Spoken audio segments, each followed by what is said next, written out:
Now, we don't often think about the sun having much effect on anything but weather, but this week, a solar storm may have caused some havoc in the electronic department. Saki Calzoes has more.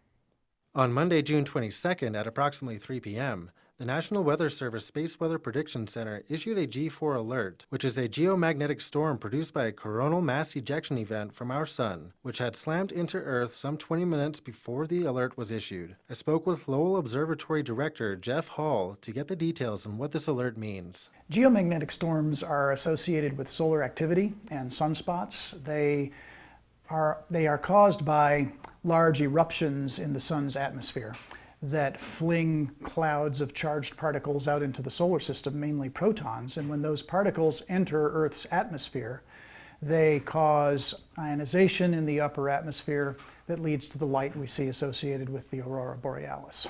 Apart from observing the beautiful light show we typically see way up north, Director Hall says that the sun is also under constant observation by many different agencies so that the people of Earth can have an idea of the intensity of these geomagnetic storms before they hit the planet. The originating events are solar flares, and there's an array of observatories and spacecraft that constantly are monitoring the sun for solar flares. They are classified into different intensity classes based on the amount of energy released. This past week's event was a fairly intense event. It reached up to what we call a G4 level as a fairly intense geomagnetic storm.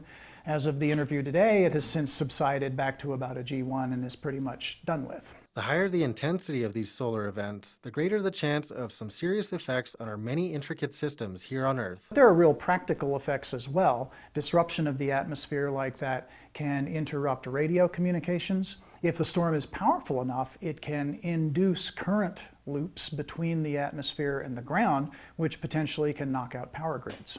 So as well as keeping an eye on the weather here on the ground, it may be a good idea to be aware of the weather in space. For NAZ Today, I'm Saki Calzoes.